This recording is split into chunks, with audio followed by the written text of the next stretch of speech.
वराडी घाटात 2 हरणांचा संशयास्पद मृत्यू, वन विभागाच्या कार्यपद्धतीवर प्रश्नचिन्ह। मालेगाव तालुक्यातील झाडी एरंडगाव गावाजवळ वराडी घाटात 2 हरणांचा मृतदेह आढळल्यानं परिसरात खळबळ उडाली आहे। मृत्यूचं कारण अद्याप स्पष्ट झाले नसून या घटनेनं वन विभागाच्या कार्यक्षमतेवर प्रश्नचिन्ह उपस्थित झाले।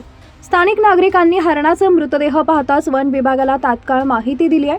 वन अधिकारी घटनास्थळी दाखल झाले असले तरी मृत्यूचं कारण विचारल्यानंतर त्यांनी उडवाउडवीची उत्तरं दिली असा आरोप नागरिकांनी केलाय। वन विभागाच्या मते हरणे या परिसरात मृत्युमुखी पडली नसून ती अन्यत्र मरण पावली आणि त्यानंतर त्यांना इथं आणलं गेलं असावं। हरणांच्या मृत्यूबाबत सखोल चौकशी केली जावी अशी मागणी नागरिकांकडून होतीये। वन विभागाचा हलगर्जीपणा आणि असंवेदनशीलता लक्षात येत आहे। वेळेत योग्य तपास न केल्यास यापुढे अशीच प्रकरणं घडण्याची भीती आहे असं स्थानिकांचं म्हणणं आहे। वन्यजीव संरक्षणाची गरज, वन्यजीव आणि पर्यावरण संवर्धनासाठी अधिक दक्षता घेण्याची गरज असल्याचं नागरिकांनी नमूद केलंय। या घटनेचं मूळ कारण शोधून काढत दोषींवर कारवाई करावी अशी मागणीही करण्यात येते। प्रतिनिधी काकासाहेब सोळुंकेसह नयन शिवरे।